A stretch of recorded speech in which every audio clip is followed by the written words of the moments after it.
All right. Hello, hello. It has been a little while. I am super hype about the Switch 2 Direct that just happened this morning, especially Kirby Air Ride 2. I'm just feeling pumped about that. I've been wanting Kirby Air Ride 2 for the longest time. Obviously, that's not what this video is going to be about, but just if I seem pumped up, just know that that's why.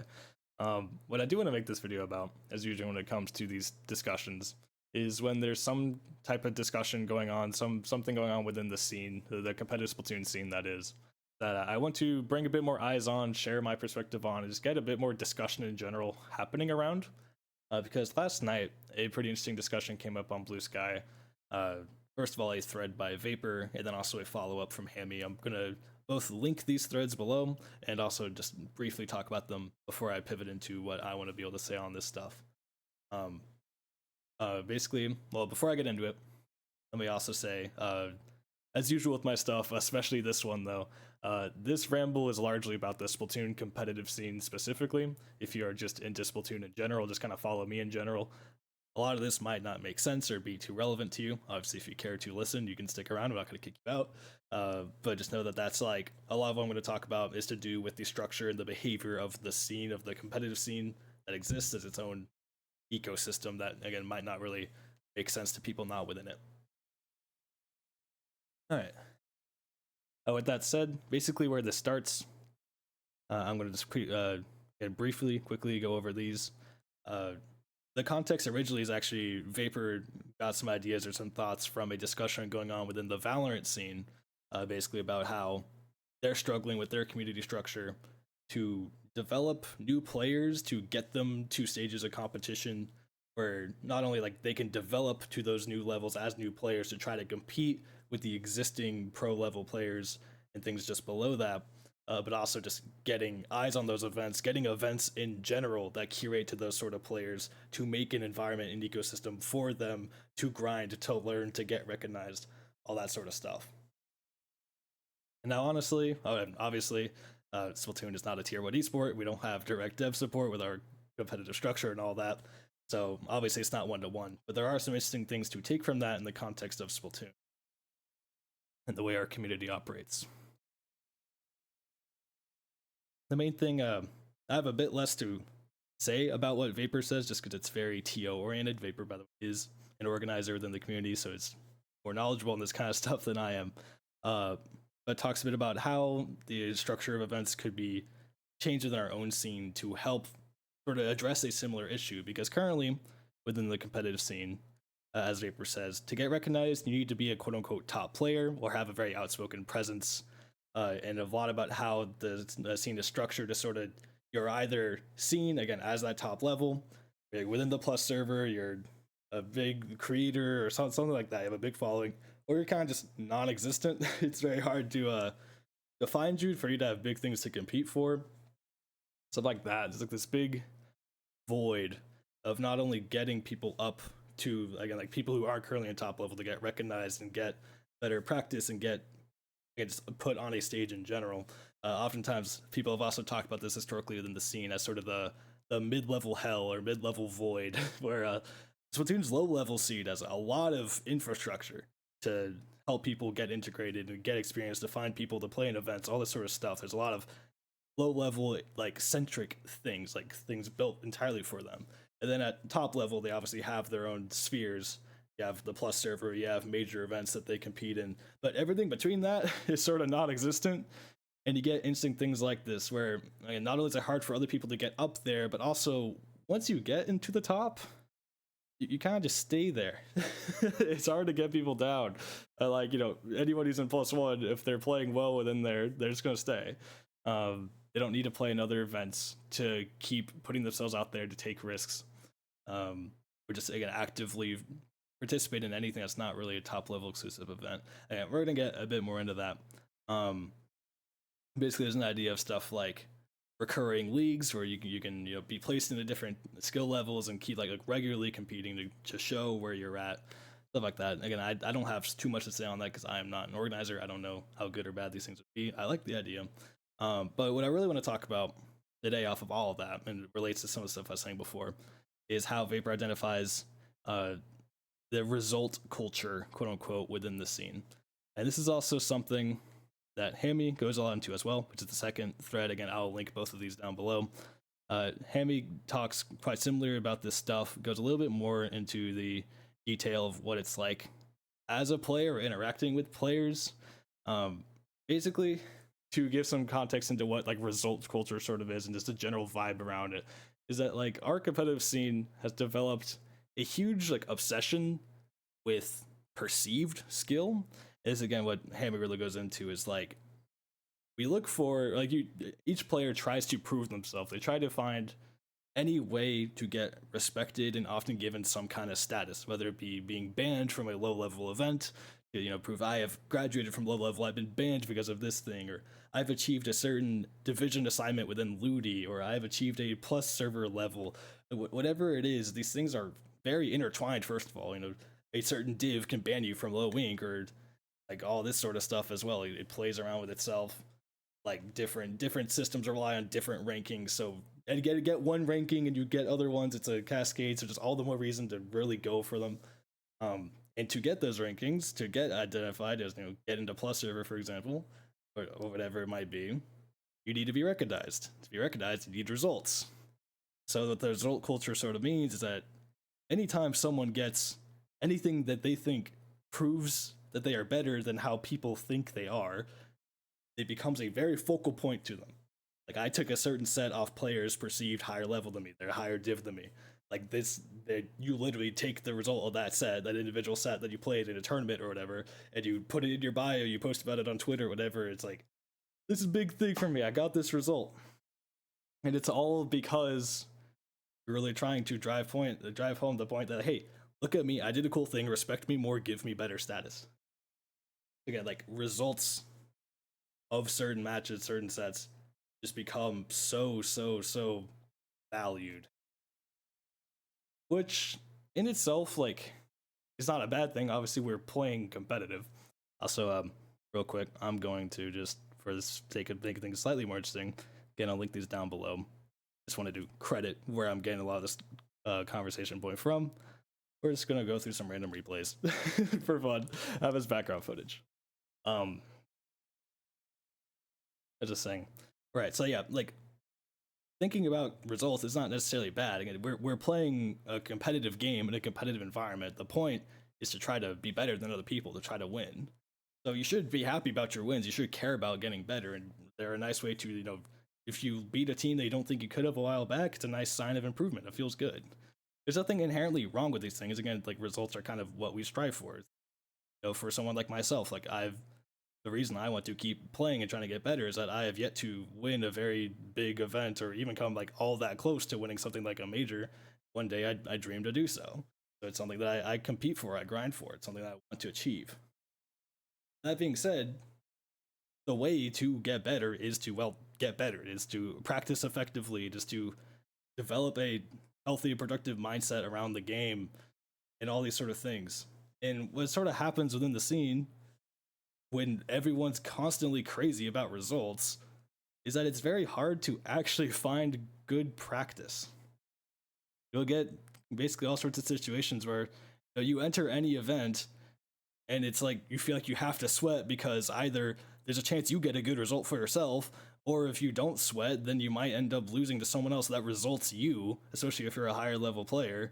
And then that, whatever comes from that, you might feel embarrassed, you might feel like you failed in some way or whatever, to be like, oh, I'm washed, or other people call you washed, or whatever. It's just anytime you engage within the competitive like sphere, you're dealing with these thoughts on one side of it or the other. Even like there's I've seen some crazy instances. Most people aren't like this, but some people even like result scrims and stuff like that. It's crazy. People usually thankfully make fun of people that do this because it's absolutely nuts. But I mean, even like Sendu Q as well, very popular like way to find matches, games within the scene on Sendu.inc. People will result Sendu matches. There's a whole ranking thing on Sendu.inc. It's so hard. Like, basically, with all this said, it's so hard to simultaneously play in a competitive context and feel like you're playing, like, you feel like you're playing for anything other than results. It feels like if you're playing a competitive match, you're playing with competitive people against competitive people, the system almost forces you, like just the culture, the environment around you almost forces you to just be so result outcome oriented on any of those matches that you're in. And for people who know a lot about coaching or learning or general improvement stuff, being super result oriented, especially when it comes to things out like somewhat outside of your control, like the outcome of a game, sure, you're within a game and should influence it, but there's 7 other people that aren't you. Being super result oriented, outcome oriented, it's just not healthy. It's not productive. It's hard to actually, first of all, rank how much better you're getting at the game when, again, the actual games you're in are variable in themselves. But also, like, your mind is just more focused on, oh, I'm happy I won or I'm angry that I lost, rather than thinking, oh, what skills am I working on today? What am I practicing for? Like what? How am I improving as a player in this match? And actually focusing on that sort of thing, like on whatever your goal for your practice is.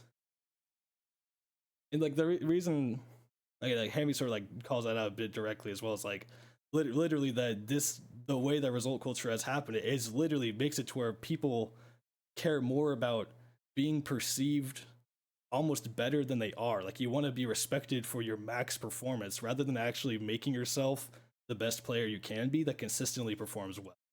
Like, you get one good result and you're like, oh, this is my identity now. Never mind all the other times I didn't do quite so good. Instead of just literally grinding to be better or grinding for consistency. It's like, I'm grinding for the result that gets me into the next stage of the scene and all this stuff. It's just the priorities are very twisted away from things that are, again, the game itself and your own literal skill development as a player, which at the end of the day is not only a fun process to engage with, but also becoming a truly better player is also the most direct way in the long term to better results. So it's like, if we were better about actually practicing well within the scene, fostering good mentalities and spaces and all that for effective practice, we'd all become better players quicker, and competitive would actually be more interesting. And again, like, results would feel more indicative, more consistent of where people actually are at. All sorts of things like this. And the reason why, like, I really wanted to talk on this is that it's something that I relate to pretty hard currently, because for like a while, especially as of late, I had been like struggling to stay motivated within competitive, is because like I was having a lot of issues with enjoying playing within the space, because I felt a lot of pressure given my past of being like a player very like close multiple times to taking good results, properly entering within top level spaces, stuff like that, but just never quite making it. I always felt like, for both myself and people that looked up to me and that played with me and all that sort of stuff, that I was failing them, and I was just getting really frustrated because of results, right? Like, I'm like, damn, I just keep failing myself. This is not fun. This is frustrating. Like the game just starts feeling like not fun to engage with. The scene feels not fun to engage with. All sorts of stuff. Whereas, like, as of late, sort of after enough time of that, I eventually reached a point, especially when I got kicked out of +1, despite really trying to use it, that I felt super demotivated, and like genuinely for a little bit kind of considered quitting comp, because I was like, dude, like, I've been trying for so long, I just can't get there. Like, what's the point? But finally, I've had a bit of a change of heart, and it just kind of changed in the way I engage with the game in general in my process of improvement. And it's one that involves, funny enough, a lot less of actually engaging with the competitive scene. For example, these replays we're watching are all solo queue, and I'm recently trying to learn Stamper. If you see some rusty gameplay, if you're a good Stamper player, if it, doesn't look the cleanest, I am new to this weapon, so don't judge me too much. It's gonna get better.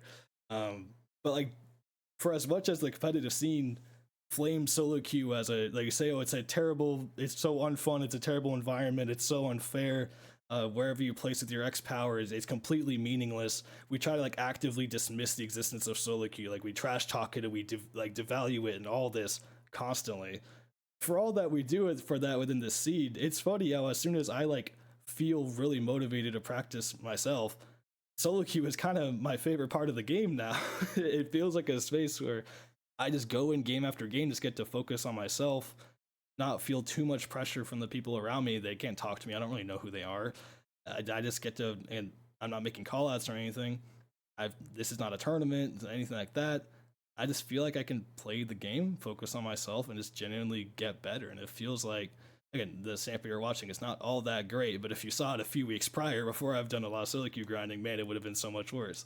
And give it a few more weeks, it's gonna keep getting better as long as I'm good about my own deliberate practice as an individual. And it feels like, again, I because of pressure, because of just the general, again, just vibe of results. When I'm in a competitive context, I don't want to like try a new weapon and try new stuff and risk getting upset and then getting flamed, or risk making my teammates upset for letting them down because it was something that meant a lot to them and I didn't play well. Like, even if it's a scrim, even if it's a Sunday queue, like it feels like just the culture kind of carries within most areas of the competitive scene. And it, like, again, just this conversation feels timely to me because of that, because I felt like already within the last month or two that I have enjoyed stepping away from comp for anything other than the occasional tournament to try to, see how I'm doing now within that environment compared to a few weeks ago. My general way of playing the game is just like, so long as so long as my motivation is getting better, sorry, which it is as a competitive player. Long term, I want to get good for the sake of competitive, but the way for me to do that doesn't actually feel like playing competitive. It's a funny thing. Like, we have the idea that the more you engage with comp in specific, you play in lobbies that are competitive centric, that you'll get better at comp. Like, we treat solo queue and competitive as like two different skills. Again, all this stuff of like, someone gets a great X power, we do everything in our power to devalue it. Say, okay, go play a tournament now. It's there's just so much that we do to be like, our comp's its own thing. Other game stuff doesn't apply to it. Only comp matters to comp. It's this whole thing. We've developed this deep system, and it's like, dude, it's not fun. It's not effective to grow. It's none of these things. It's not to be like that guy, but it's something the Japanese scene does a lot better than us. The Japanese scene has always been one that, like, the comp scene in X rank are kind of like pretty closely intertwined. Like, your peak X power is a big part of like who you are and how you find people to play with and how you promote yourself. Like, grinding actively in X rank means a lot. It's something they all do. Like, all the best players in competitive Japanese scene are also some of the highest people on the X leaderboards. You don't really see that in the West. You have your best players that exist in the +1 server and practice against each other. They have everyone else, but meanwhile, like, we're not growing each other through X rank or any equivalent thing either. Like, the people outside of that sphere, it's just completely separated stuff. And the result is, well, the result is that we only care about results and we don't actually grow anywhere. I know this is like super disjointed. Hopefully, like, I'm generally getting the point across. But it's funny that for as much as we care about results, we don't care about getting better to achieve better results. That's basically where all this is going. And again, it's the fact that the competitive scene itself, we have this vibe, we have this structure, this culture collectively. This game was super close, by the way. Wow. Yeah, all this just makes it so hard, like, within the competitive scene, like, when you're playing within the sphere, and you're doing a scrim, you're doing a Sunday queue, you're doing a tournament, whatever it is, it makes it so hard to literally approach the game with the right mentality and practice, like, just like methods to literally make yourself a better player. It feels like you find those things outside of competitive. And, like, perhaps to some people that seems like the point, and I would argue, again, in terms of like the Japanese scene, for example, that does seem like the point. You kind of go off, do your own thing, whatever you think is best to become the best player you can be, and then you show up to events to try to perform. Like, that's the part where you get the joy of competing and trying to really prove yourself. And most of the time outside of that, you're doing your own grind, your own thing that's generally engaging with the game. But, like, the Western comp scene really does feel different. Like, we even within the scene, you call yourself a competitive player, or you're not, and then competitive players call anyone that's not a competitive player a casual. Like, we literally have these different identities for who you are. And you can have plenty of casuals who are way better than competitive players. Like, it's not a staple, it's not a signal of skill, it's a signal of like lifestyle within the scene, I guess. I don't know exactly to call it. Like, it's just like a label. And it feels like competitive players play competitive constantly, and almost also kind of try to avoid playing with casual stuff like this, et cetera, et cetera. This goes into all sorts of other things that I don't really think are too relevant to talk about. I think I've rambled on quite enough at this point. But yeah, I think it's anything for me, again, as a player, to share that sort of perspective. because this conversation that the conversation I was originally talking about with the threads I was linking and looking over is that they're coming at it a bit from like the other side as where I've been coming at it from the last few months, because I've been like, I want to get better for the sake of being a competitive player and recognizing how playing less competitive ironically is better for me for that. And then to see the other side of it where we see like, yeah, like they're looking at the structure of the competitive scene itself and being like, yeah, well, this doesn't foster good player growth. So it's like I'm at one side, they're at the other, we're in agreement. It's just two different sides of that. TOs being like, our events don't really foster this, and then me as a player recognizing through my own experience and sort of vibes that was the case, and then being able to see other people with a different perspective on it, be able to kind of better describe why, like where that feeling comes from, why that feeling is for players like myself. And yeah, it all again comes from the result culture. It's just the fact that we don't put becoming better players as our priority. We put proving we're better as our priority, just as a scene. Again, that's what result culture is all about. It's about saying, look at how good I am, not how good can I get. We don't really care about that part. Even when it comes to spaces that are meant to be really good for practice, like for example, a lot of the justification and advertisement and appeal of the Plus server is that, oh, you get into a private space to scrim with and against other good players of your perceived skill level based on, they got in off of results as well. But oftentimes it kind of ends up instead being a place where it's just, a case where it's just, oh, look at my plus symbol, look at my role. It's more of a status symbol than a resource. And a lot of scrims within there as well are just like, as someone who has been in the plus server on and off many times over many years, a lot of the time you don't really find good practice in there, either because the skill levels are, even within the sphere, are actually pretty split, or just because people literally are disrespectful or just not really caring about the scrims that they do in there, which is just, again, not conducive to actually good practice. It goes on and on. And like, it's just so incredibly frustrating. So I don't know if maybe for some people, just hearing me say this, what game? Let's just do this one. Maybe just hearing me say this from the player side, maybe it's an interesting thought for you if you feel like you're a comp player that's been a bit stuck. Like, I would ironically consider just going off on your own, doing practice drills, doing a lot more X rank, just focusing on improving on yourself. And that way, like, don't worry about your power, don't worry about the results of the game, just literally focus on yourself. Maybe that's useful to you. Maybe for people in general, just hearing that this is a trend within the community, be a bit called out directly, because it's something we all see, we all understand. Like, even TOs, like, I'm not saying this is anyone's fault or any problem. Like, for example, on the popcast that Popgun does, I remember, like, before Ludi, he said, like, please give us results. Like, when you sign up for Ludi, please list your results so we know where to rank you.